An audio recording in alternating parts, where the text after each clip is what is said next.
Okay, today I am explaining non-contiguous memory allocation.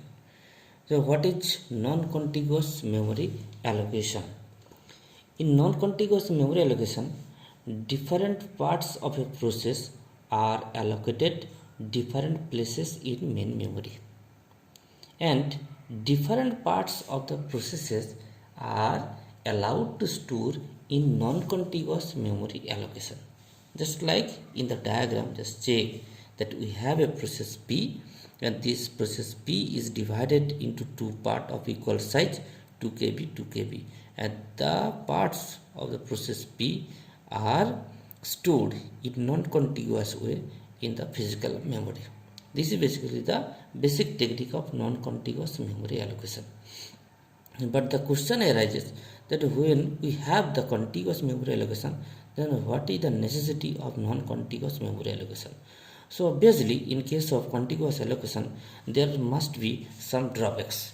So in case of contiguous allocation, already I have explained, just I am repeating this one, that we have two approaches. Number one, fixed partition memory allocation, and number two, variable partition memory allocation. In fixed partition memory allocation, we have seen that the major problem is internal fragmentation, as well as the second problem is limited degree of multiprogramming. Okay, in case of variable partition, to recover the problem of the fixed partition, we have the variable partition, but in case of variable partition, also there are some drawbacks. Number one drawback is the external fragmentation, and to recover this one, we have the technique compaction, but it is a overhead of the memory management technique. It is a overhead. Then the question arises, is there any other alternative to recover all the drawbacks? So we have the alternative, which is basically known as non-contiguous memory allocation. So that's why we need non-contiguous memory allocation. So how we apply non-contiguous memory allocation? There are basically four techniques are there. Number one, paging. Number two, segmentation. Demand paging. Also demand segmentations are there, as well as page segmentation. So first I am explaining paging.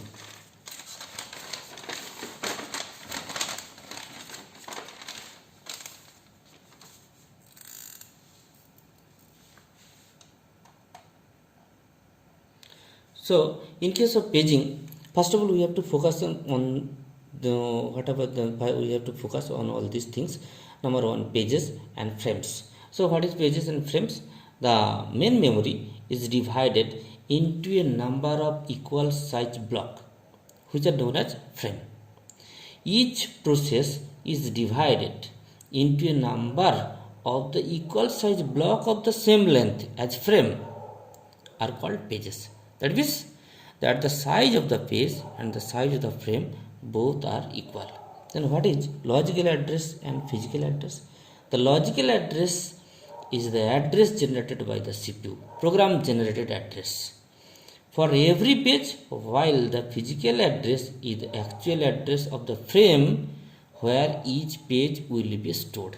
Physical address is the address of the physical memory. Okay. Now next is address translation. So that is why we need address translation, because the central processing unit is generating the logical address. It is not the actual address where the pages will be stored into the physical memory.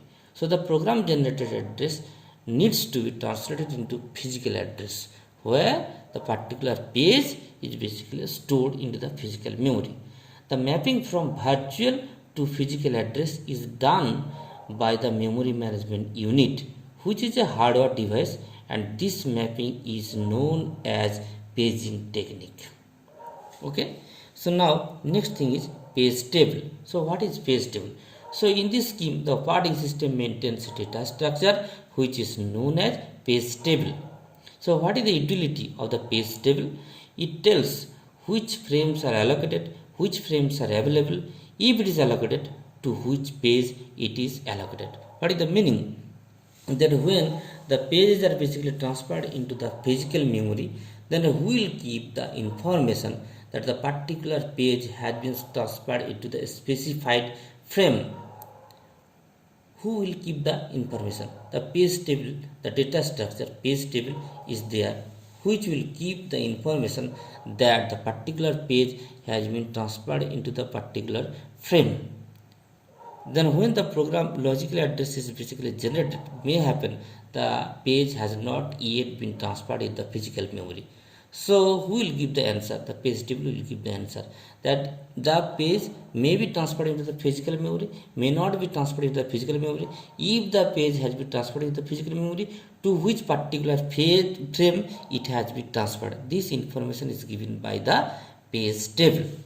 So now how the address translation is basically going on. The CPU generating the logical address, and from this logical address there is the page number, and through this page number it is accessing the page table, and from this page table it is retrieving the frame number, and after that it is generating the physical address, and through this physical address it is actually accessing the physical memory.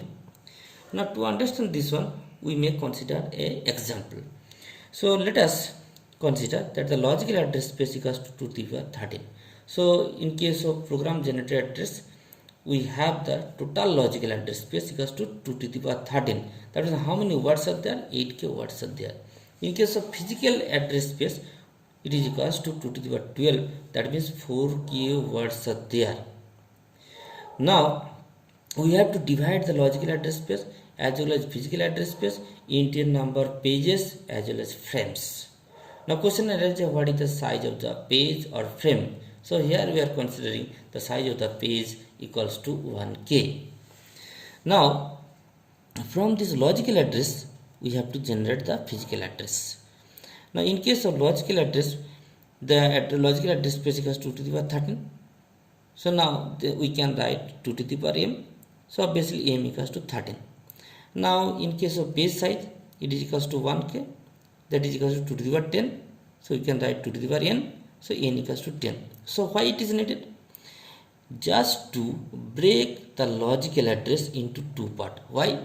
Because we have to translate the logical address into physical address, and from this logical address, when we wish to translate the physical address, we need to divide the logical address field into two parts. One is page number, another one is page offset.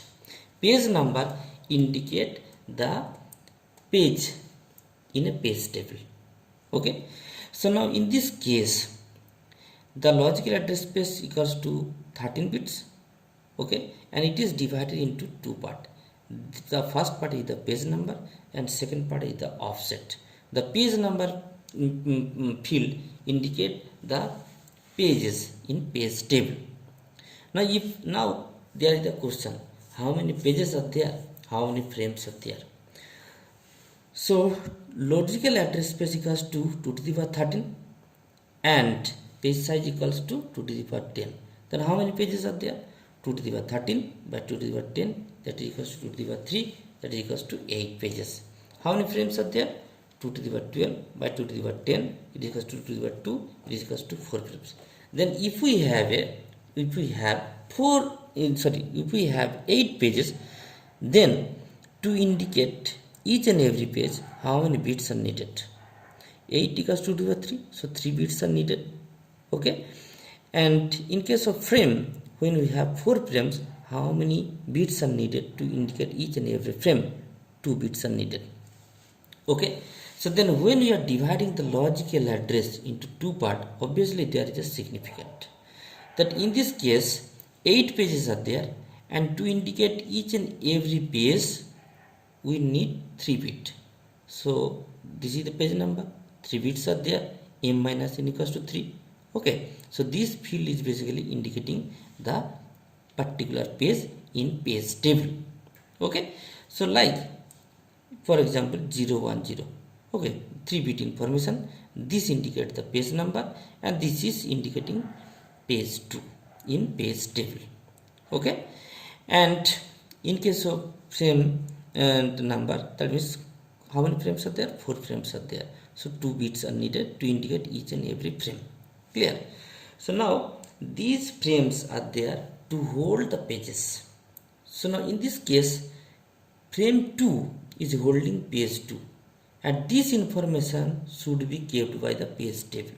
So that's why in page table entry 10 is written there. That means page 2, 010 means page 2. Page 2 has been transferred into the physical memory where in frame 2. Okay, so this is basically the significance of page number. Then what is the significance of other field? Other field means the offset. What is offset? Offset means that what is the size of the page?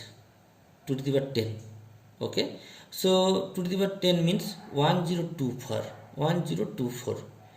So if we start from 0, then 0 to 1023 addresses are there. So that means within a page, if we wish to indicate a particular location, how many bits are needed? 10 bits are needed, because 1024 locations are there within a single page. So now that means in this case we have the 8 pages. Okay, but the size of each and every page equals to 2 to the power 10. Okay, then to indicate each and every location within a page, we need 10 bits. This is basically the offset. Okay, so now whenever the page, like here, the page 2 has been transferred into the frame 2, and within frame 2, when we have transferred the pages to indicate each and every location of a particular page, how many bits are needed? 10 bits are needed. This is basically the offset. Okay, so in this case the size of the page and size of the frame both are equal. Okay, so offset equals to 10. So that's why in logical address space the offset equals to 10 bit. In case of physical address space, the offset equals to 10 bit, as because the size of the page equals to size of the frame. Okay, so now in this case the logical address space, basically it is 13 bit logical address, 13 bit logical address, and we are generating 12 bit physical address. So this is the address translation from 13 bit logical address into 12 bit physical address. So this 12 bit physical address indicates the actual physical location. Okay, so this is all about the paging technique. Now question arises, is there any advantage or disadvantage of the paging technique? So regarding external fragmentation, no fragmentation is there in case of paging, because the size of the page and the size of the frame both are equal. So there is no question of external fragmentation, but we may have some internal fragmentation if we have these kinds of situation. So what kinds of situation? Let us consider that let page size equals to 4K and program size equals to 35K. So that means we need 8 pages. So but we are not utilizing 8 pages fully. 8 page fully utilized and 3K used within 4K in the last page. So that means 1K remains unused. This is the internal fragmentation. Okay, so this is the drawback of the paging. So now in segmentation, in the next class we will show that whatever the drawbacks we get in paging, okay, we will resolve in case of segmentation. We will see later. That's all.